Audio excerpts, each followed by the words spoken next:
everyone, it's me, Cocopin, and yes, if you could see me right now, you'd see a little adventurer, here in my very own corner of the universe, wagging my tail with all the force my small body can muster. My tail, you see, is not just a tail. It's a furry metronome, keeping time to the music of my heart, a conductor's baton for my own personal orchestra of joy. In my everyday life, my everyday life is the grandest adventure of all. It's a constant journey to gather the most beautiful, most sparkling stardust. What is stardust, you ask? It's the glint in my boss's eye when I do a good trick. It's the satisfying, resounding crunch of a morning biscuit. It's the specific warmth of the sun on my fur during a perfect afternoon nap. Each and every moment, every little event, every intriguing scent that dances on the breeze is a tiny, gleaming mote of light. And all these pieces of stardust, they don't just disappear. They come together, note by note, memory by memory, to play a beautiful, ever-changing symphony inside my heart. Of course, a symphony this grand needs the very best co-performers. My most important partner, the anchor of our ensemble, is Dekopin. He is the cello of our orchestra, quiet, deep, and ever reliable. When my melody becomes a frantic, high-pitched piccolo of pure excitement, he adds a deep and gentle harmony, a resonant, calming note that keeps me grounded. He is the calm in my happy storm, the quiet earth beneath my soaring feet. And the conductor of this magnificent orchestra? The one who holds it all together with a wave of their hand and a gentle word? That is, of course, our captain, our sun and moon, our boss. Every time boss waves their baton of affection, a gentle pat behind the ears, a soft word of praise, a shared, knowing glance from across the room, our daily lives begin to shine with a light so bright, it feels like a genuine miracle. So, please, lend me your ear for a little while. Settle in and get comfortable. Let me share with you the music of my world. This is the story of us. This is our Symphony of Stardust. The first notes of our daily symphony always begin in the quiet dark, just before the dawn. It isn't a sound, it's a sense, a subtle shift in the air that tells me a new day is about to be born. I feel it first, a little tremor of anticipation in my paws, a deep down excitement that begins to bubble up from my dreams of chasing squirrels through fields of endless green. Then, I hear it, the soft, steady rhythm of boss's breathing changing its pattern, preparing to welcome the light. That is my cue. I creep from my bed and pad silently over to boss's side.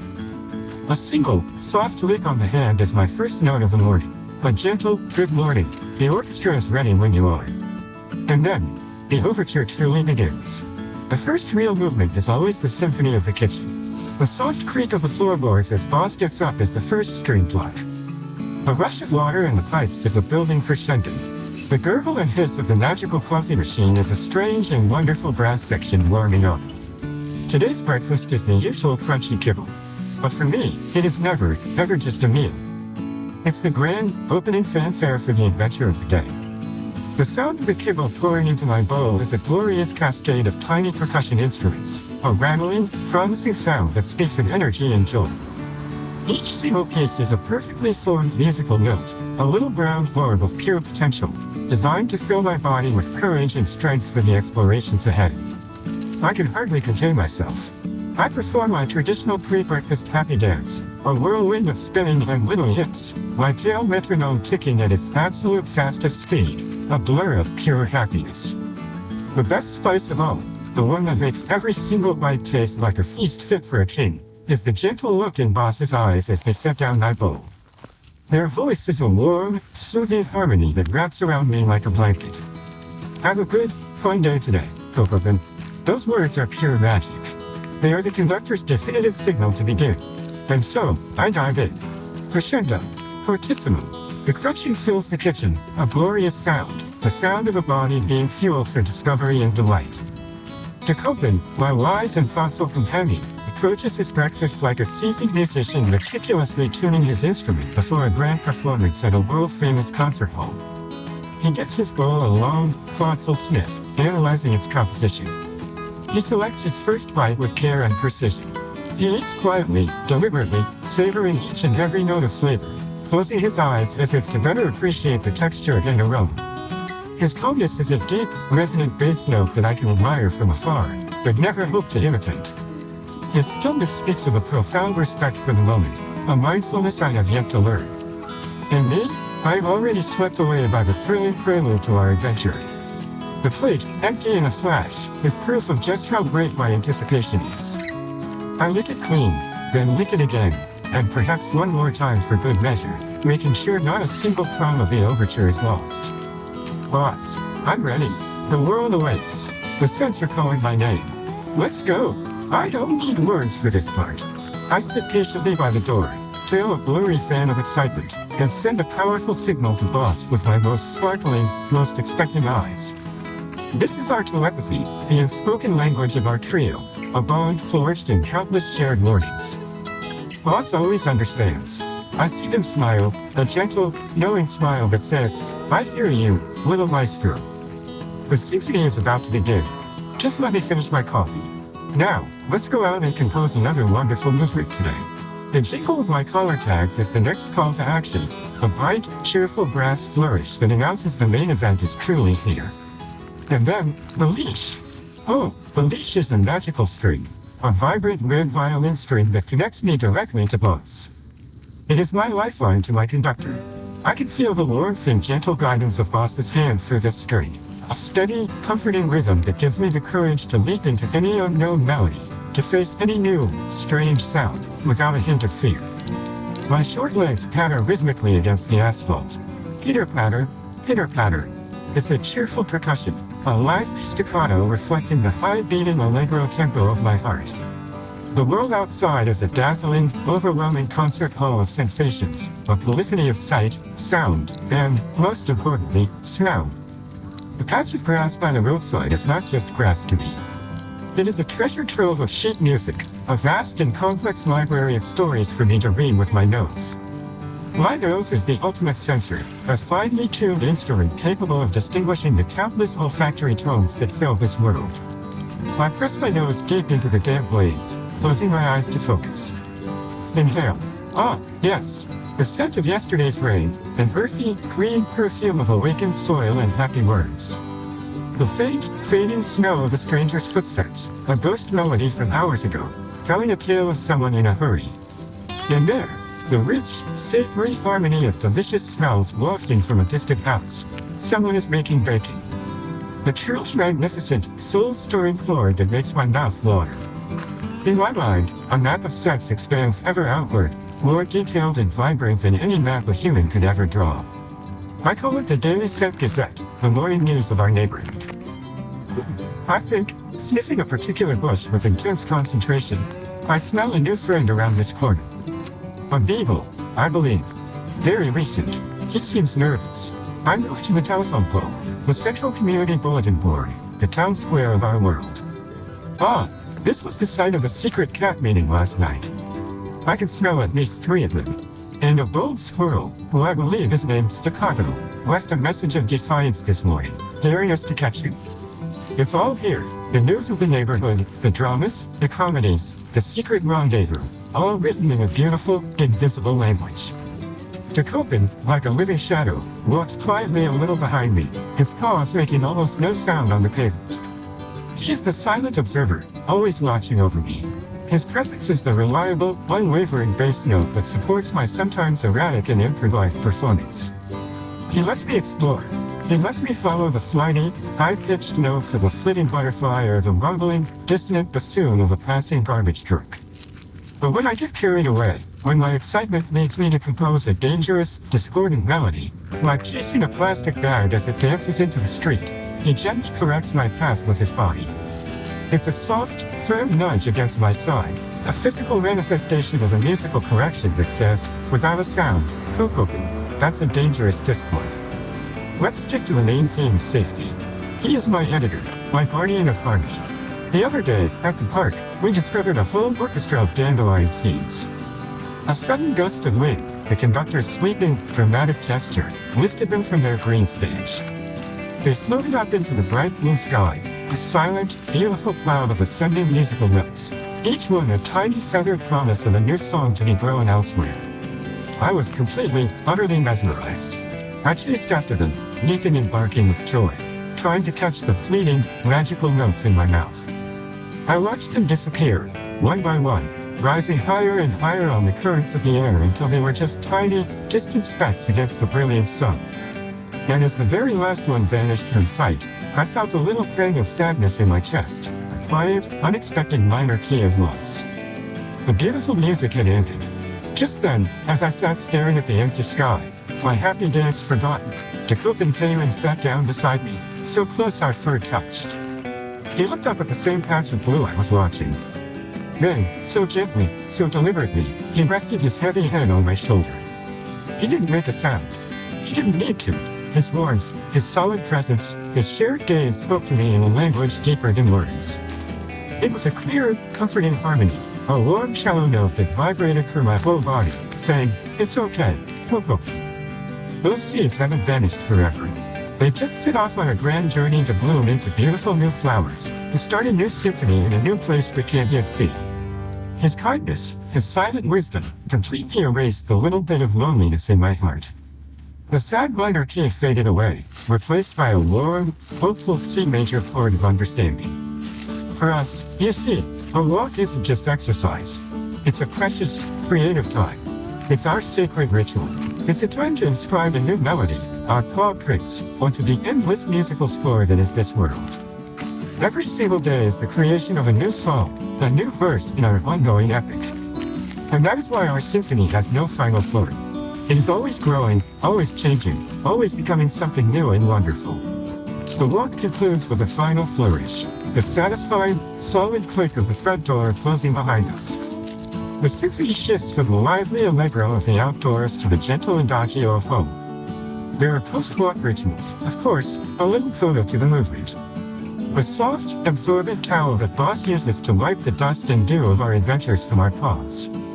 The long, satisfying drink of cool, clean water from our shared bowl, our lapping tongues creating a soft, rhythmic duet.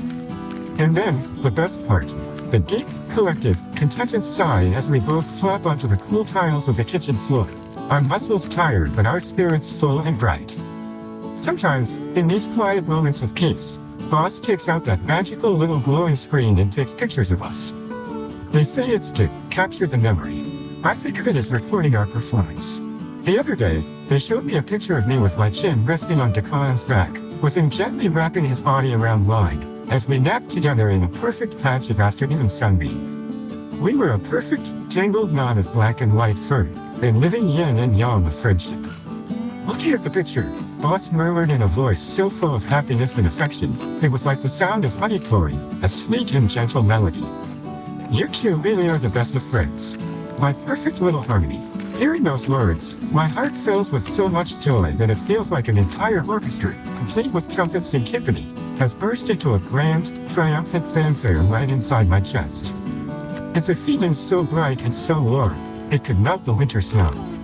Ah, I thought, so this is how it works. This is how our story is preserved. It's recorded as a beautiful, silent melody, one by one, in Boss's gentle memories, captured forever in these little windows of light. We are making music that will last forever in Boss's heart. This incredible bond I share with Dekopin, this perfect duet, it wasn't always such a perfect harmony.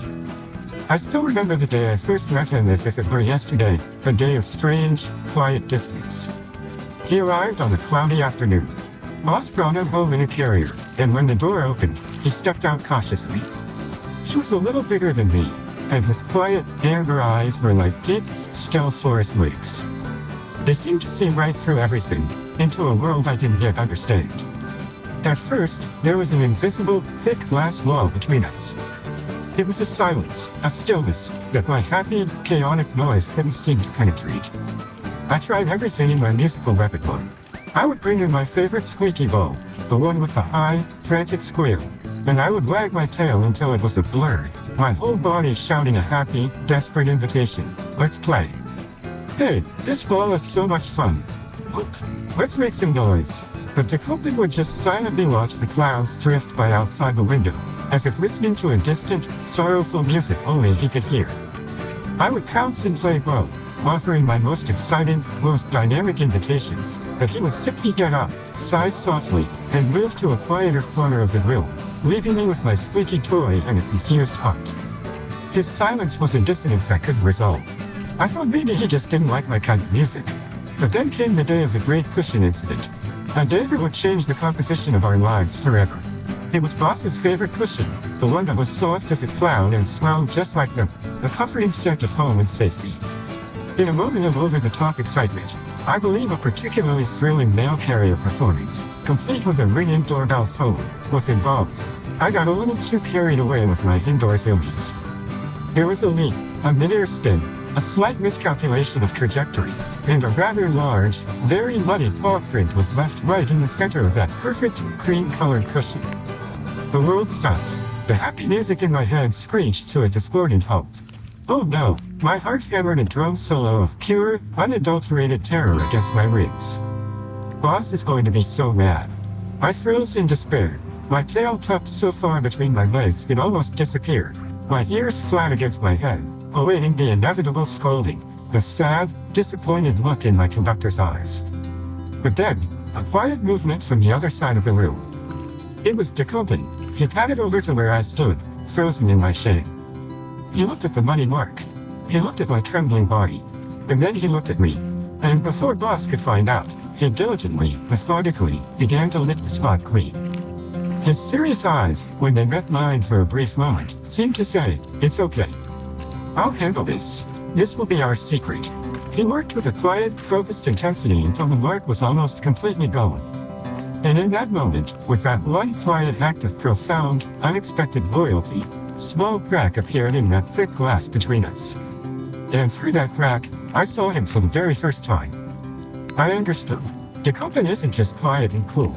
Behind his silence, there's a heart that is warmer, deeper, and more reliable than anyone's in the whole wide world. From that day on, our duet began to find its true, beautiful, and unbreakable harmony. When I whimper in my sleep from a bad dream, a chaotic nightmare of giant vacuum cleaners and booming thunderstorms, he presses his warm, solid body against mine, a living shield to protect me from the dissonant notes of the night. When I get into mischief and Boss scolds me with a stern, "Cocopin, no," and I'm feeling down and sorry for myself in the corner of my crate, he comes and gently licks my ears, grooving away my sadness with his quiet affection.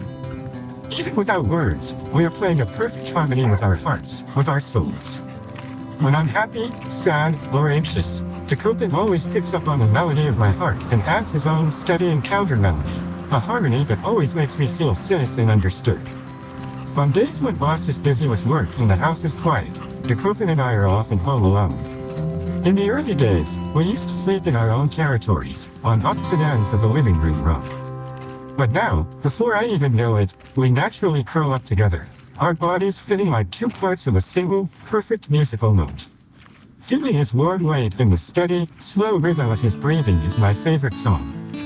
It tells me I am safe, I am loved, and I am not alone, no matter how long and quiet the night is. Our journey, this grand, unfolding symphony, will continue on. The score is still being written, day by day, moment by moment. There will be stormy passages, I'm sure. Days of pouring rain where we can't go for our long walk. Times when we might lose our way in the woods and play a few wrong, panicked notes. But as long as we have this ultimate trio, Boss, our beloved conductor, Dekopin, my steadfast cello, and me, the enthusiastic, if sometimes clumsy, first violin, we can surely overcome any difficult passage, any challenge in modulation. My dream? That's a very difficult question. It's like asking a single note what it wants to be when it grows up. It only has meaning as part of the whole song. But if I absolutely had to answer, it would be this: to laugh a lot, to play a lot, and to eat a lot of delicious food with Boss and Dekopin every single day until the end of time. For me, that simple, repeating chorus is the most beautiful and happy symphony in the entire world. And I have one more big goal, a personal ambition. I want to become as smart, as kind, and as reliable as Dekopin, so I can better support Boss's heart. Sometimes, when Boss comes home from a long day in the human world, they sit on the sofa with a tired face, their shoulders slumped under a weight I can't see. They don't say anything, they just watch us, a quiet look in their eyes. It's as if they are drawing strength from our very presence, listening to our simple, honest music to heal their own weariness. In those moments, we know what to do. It's an unspoken cue in our score. Dekopin and I will gently snuggle up on either side of him, resting our heads on their lap. We become a furry, breathing blanket of unconditional love. It might be all we can do, but if our presence, our warmth, our gentle breathing can become a soothing melody that eases Boss's heart, there's nothing that would make us happier. That is our most important performance. I've heard the humans say that a dog's time is much, much shorter than theirs. That our lives are like a beautiful song played in a cello album, getting faster and faster towards a final, soft chord that comes all too soon. That's why I want to make this limited, precious time the most fun and brilliant it can possibly be. I feel so strongly that I must cherish each and every single note, each and every moment of Stardust, and live with a heart overflowing with gratitude for this incredible, miraculous symphony I get to be a part of. Dekopin and me, we're not just friends. We are more than that. Sometimes, we might have a little distance, a brief, comical squabble over who gets to play with the squeaky hedgehog toy, but we forget it in the next moment, the harmony instantly and effortlessly restored with a shared look or a playful nudge. We are precious brothers, the best of partners, and above all, an irreplaceable, priceless family. To Boss, to Dekopin, and to all of you who always watch over us with such warm and gentle eyes, thank you for listening to our music. I hope this wonderful, miraculous connection continues forever, our little symphony echoing out to the very edge of the universe, carried on waves of love and happiness. Because my story, our story, has only just begun. The conductor is ready, the instruments are tuned, and the starlight is just waiting to be gathered. Please, come and listen to our performance again soon.